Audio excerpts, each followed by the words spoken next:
Welcome to Connect with Skip Heitzig. Thanks for joining us today as we continue the fascinating series Hunting Giants about overcoming the challenges we all face. Sadly, many ignore the most amazing news of all time, that through Jesus, God entered the world as a man. He conquered death and rose again. On this broadcast, we come to Hebrews 12, where the writer points to the ultimate giant slayer, Jesus, the greatest example of courage and faith. He was able to accomplish and finish what no one else could. In his triumph, we can find the courage needed to endure the hardships of life by keeping our eyes fixed on Jesus. Now, let's turn to Hebrews chapter 12 as we join Skip Heitzig.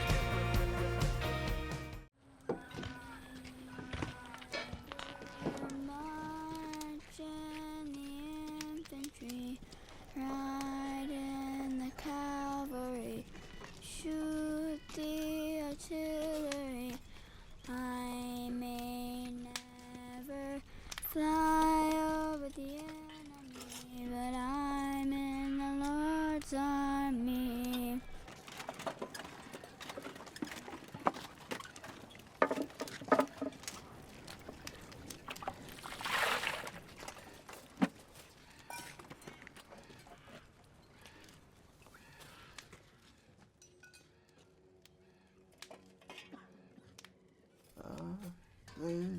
Never march in the infantry, ride in the cavalry, shoot the artillery. I may never fly o'er the enemy, but I'm in the Lord's army. I'm in the Lord's army. I may never march in the infantry, ride in the cavalry, shoot the artillery. I may never fly o'er the enemy, but I'm in the Lord's army.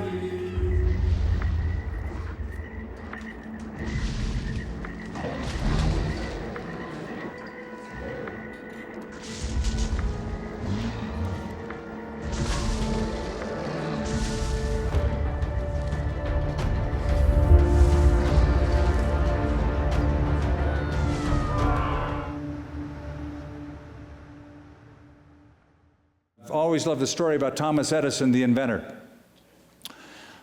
It is said that Edison tried 200 different substances to find the right substance to make a filament for his light bulb, his incandescent bulb. He tried 200 things and failed 200 times. Failed. Finally, his assistant said, "I think you should quit.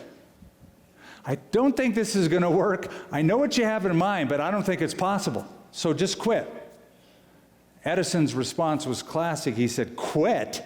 I've just discovered 200 things that won't work." And then he said, "And I will find one that will." And he did. And the only way he did it is by endurance. So 4 times in this little section of 7 verses, he says, endure, endure, endure, endure. Why is that? Because he's writing to young Hebrew believers. The book of Hebrews is to young Hebrew Christians who have discovered the Christian life is hard. That's why. And why was it hard? Because they're surrounded with people who hate them. They're surrounded with people who oppose what they believe. They're surrounded by people who want to cancel them and persecute them. And by the way, this is why people backslide. This is why people fall away from the faith. If you wonder, why do people apostatize from the faith? It's like they love Jesus one day and then they want nothing to do with him the next. Why? In a word, because it's hard. It's not easy. And whatever expectation they had, that expectation wasn't fulfilled. Whatever line they were fed or told, that didn't happen. So, bye. Jesus said in Matthew 13, "He who received the seed on stony places is he who hears the word and immediately receives it with joy, yet he has no root in himself, but endures only for a while." For when tribulation or persecution arises because of the word, immediately he stumbles. That's why. You go, Skip, wait a minute. You've been telling us all the time that you get peace and joy and purpose when you give your life to Christ. You do. You do. You get all of that. But at the same time, it's hard. And two things can be true at the same time, right? You can have peace and joy and purpose. I experience that every day. But I'm here to tell you, it's hard at the same time. Remember, Jesus said, narrow is the gate and difficult is the way which leads to life. So, brothers and sisters, you and I need endurance. It's a good word for us. By the way, the only way to develop endurance, you know how do you develop endurance for hardship? Have hardship. That's how you get it. You get it through hardship. There's no such thing as 3 easy steps toward endurance. Nothing easy about it. You don't get endurance and patience and perseverance by reading a book about it or going to a seminar about it. Romans chapter 5, verse 3 says, tribulation worketh patience. Now that's an old King James rendering. I think a newer version says, tribulation produces perseverance. I've told you before about the young, impatient man who went to the older saint, the older believer, and said, would you pray for me? I'm so impatient. Would you pray that God will give me patience? The old guy said, sure, love to. Laid his hand on him and said, Lord, send this young man trouble, tribulation, trials, heartache, and hardship. And the guy pulled back and said, whoa. I asked you to pray for patience, not problems. The old guy quoted to him Romans 5:3, tribulation worketh patience. That's how you get it. So, you want patience? Right? We're not so quick to raise that hand after that. But you need it. You need endurance because the Christian life is not a jog. It is not a sprint. It is not a 50-yard dash. It is a marathon. It is long obedience in the same direction. So Jesus furnished an example and he faced the intolerable. Let me give you a third aspect of his sacrifice. He focused on the joyful. It's odd, really, when I read this verse for the first time years ago, and it continues to be odd every time I read it since, that it sort of looks out of place when it says, looking unto Jesus, the author and finisher of our faith, who for the joy that was set before him endured the cross, despising the shame. Now let me do something here. Death by crucifixion was regarded as one of the most painful methods of execution known to man. In fact, did you know the very word in English, excruciating? You talk about excruciating pain. The word excruciating literally means from the cross. And it is because crucifixion deliberately delayed the victim's death so that the victim would receive maximum torment.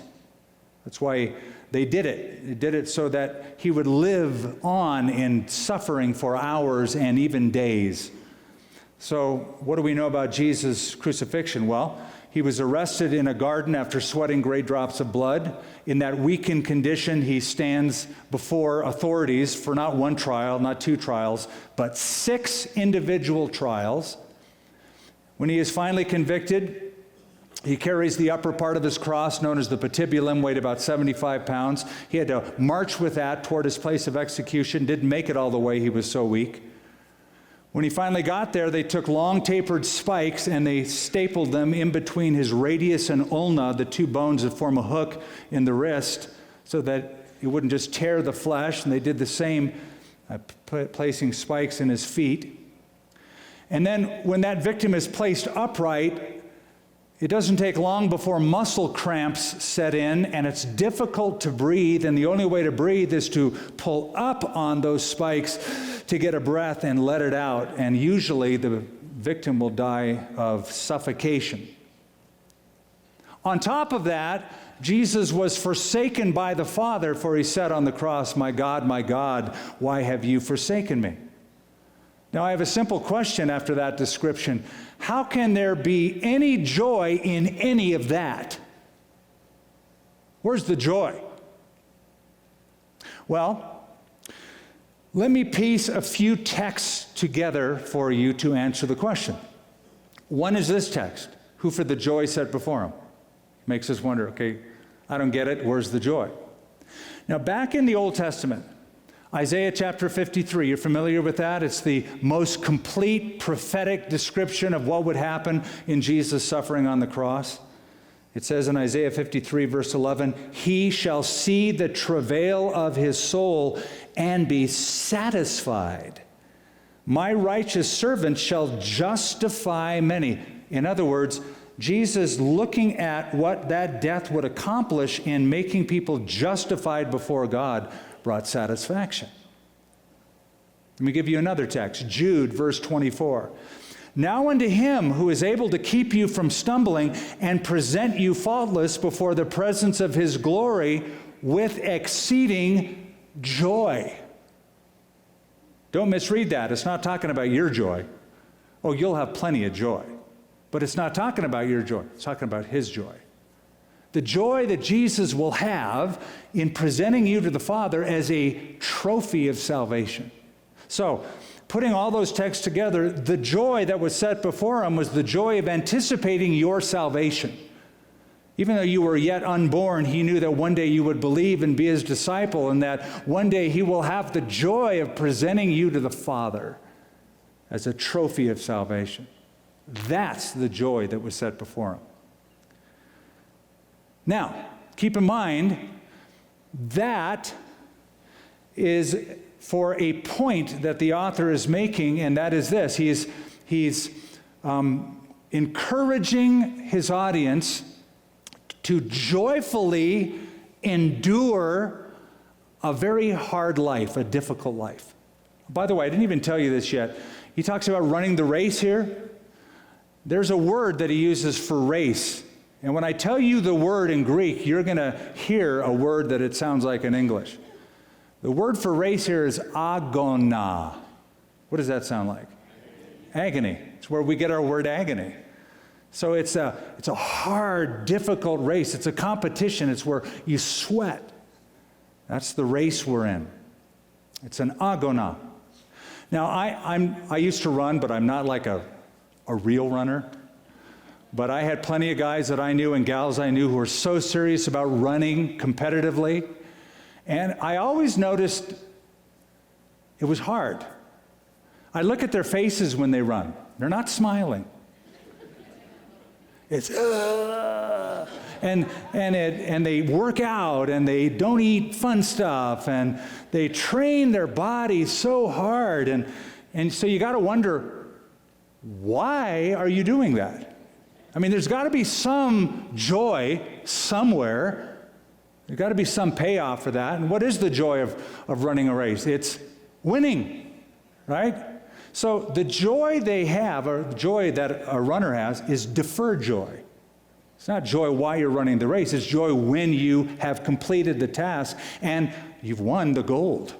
That's the joy. It's deferred joy.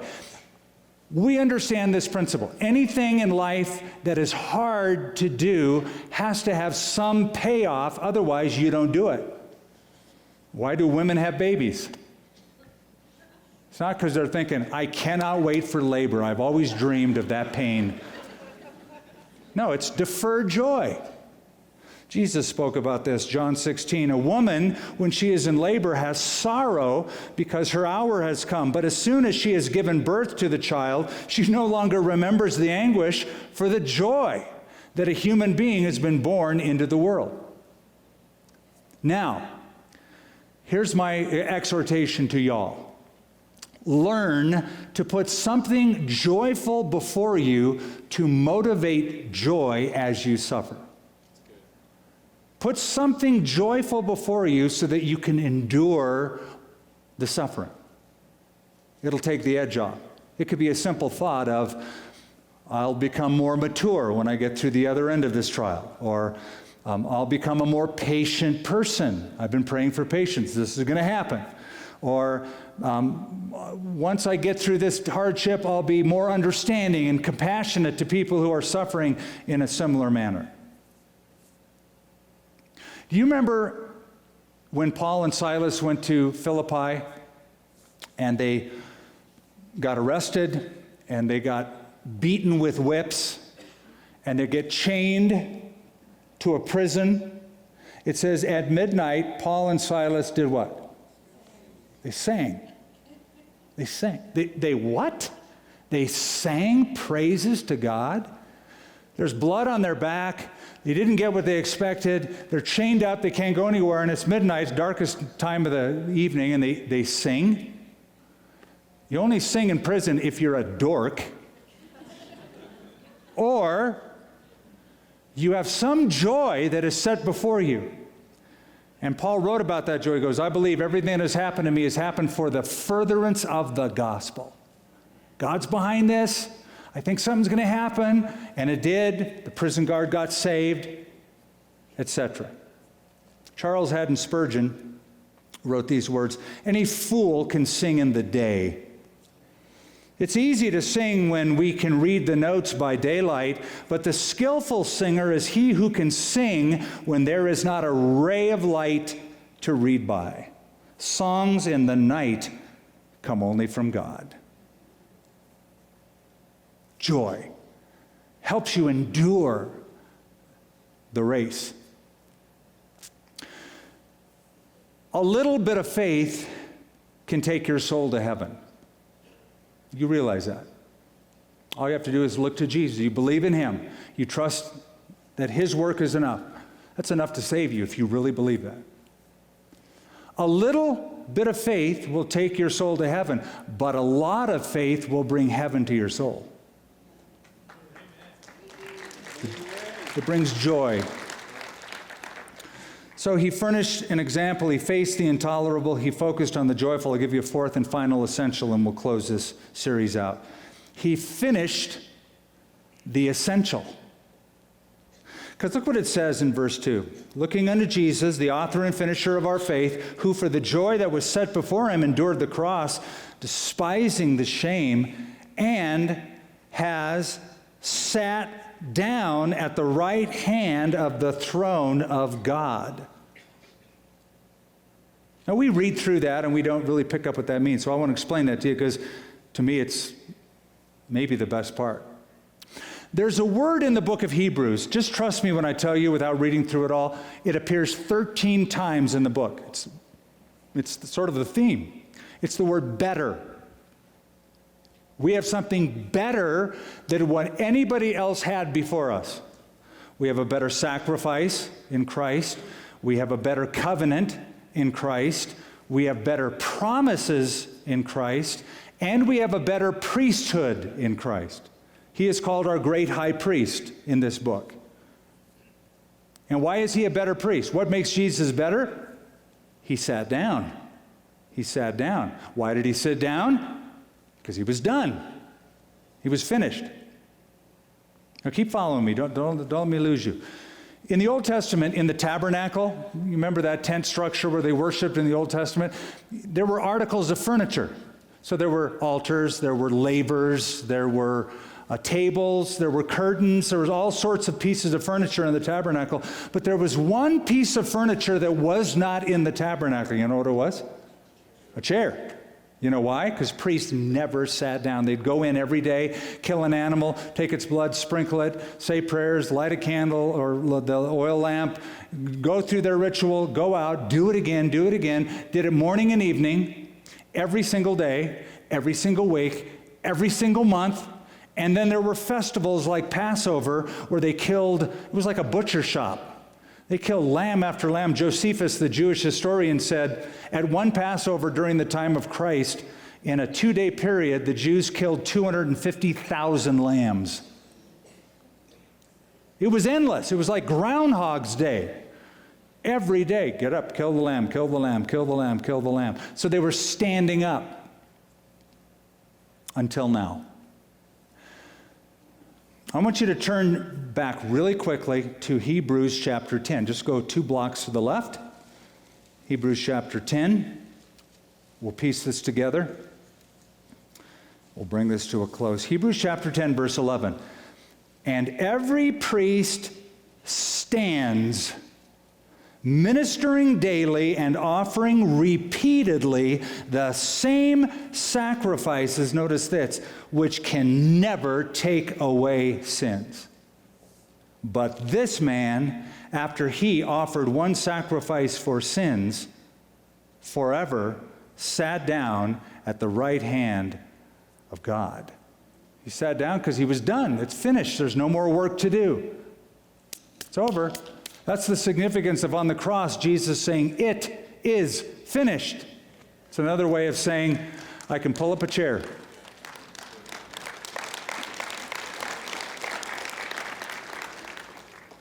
Judaism is a stand-up religion.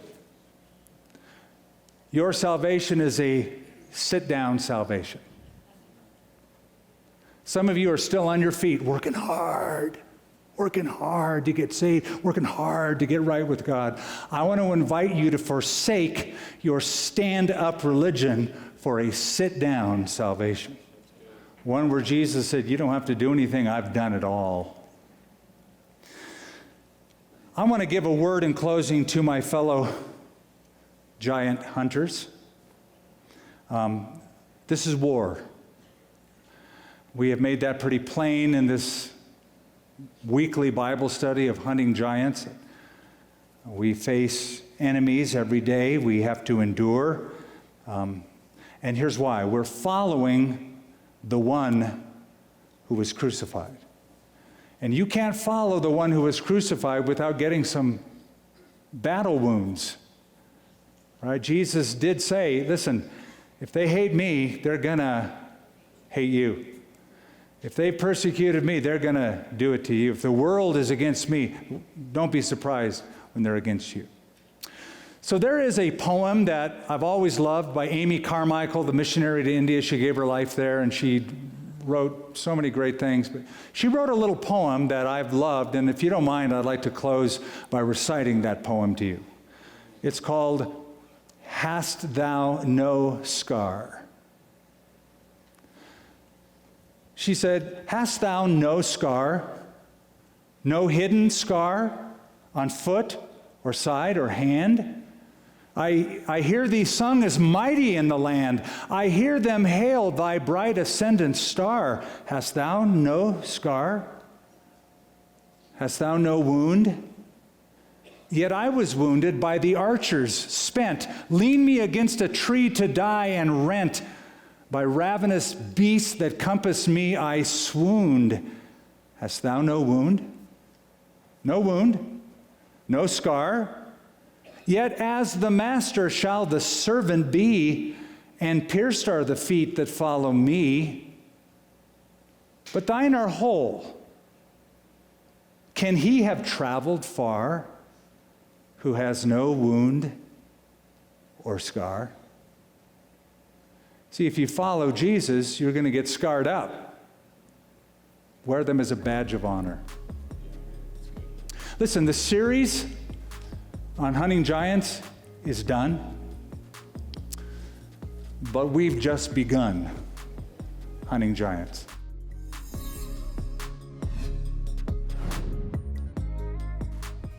That is Skip Heitzig, concluding our Hunting Giants series. We have learned a great deal about the various giants that roam our lands. In review, one of the most paralyzing of all human emotions is fear. It can rob us of reason and faith, and makes a bad situation worse than it really is. Fear can sap us of energy and confidence. Remember, David wrote in the Psalms, I sought the Lord, and he heard me, and delivered me from all my fears. It is a great comfort to know how fear works, and by what means it can be defeated. That is one of the many lessons we have learned in this Hunting Giants series. You can find a full archive of these teachings at connectwithskip.com. Next time on Connect with Skip Heitzig, join us as we start a new series. Now, here's our current resource offer.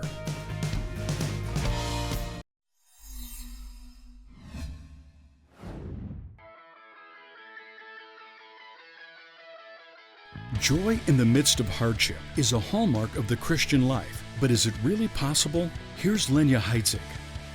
Sometimes what starts out as a happy trail turns into a really daunting road, and we have to figure out how to navigate. A lot of times, God's purpose in allowing trials is to give us opportunities to grow to the point where we genuinely experience joy in the midst of trials.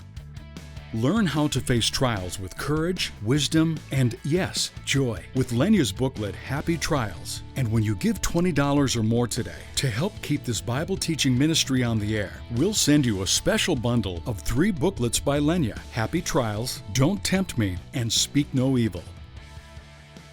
In Don't Tempt Me, I hand you the keys to unlock the thoughts, circumstances, and fears that can cause you to give in to temptation. And in Speak No Evil, I encourage you to avoid setting fires with your words and instead use them to bring showers of blessing. Get your bundle of 3 booklets when you give $20 or more by calling 800-922-1888 or give online securely at connectwithskip.com/offer.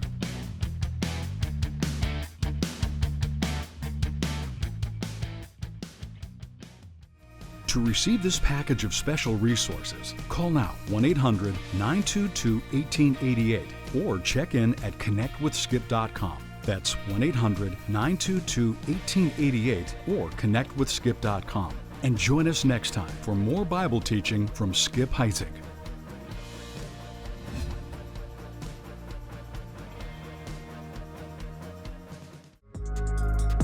Thanks for joining us on Connect with Skip Heitzig. We're connecting you to God's never-changing truth in ever-changing times. This program is brought to you by Connection Communications.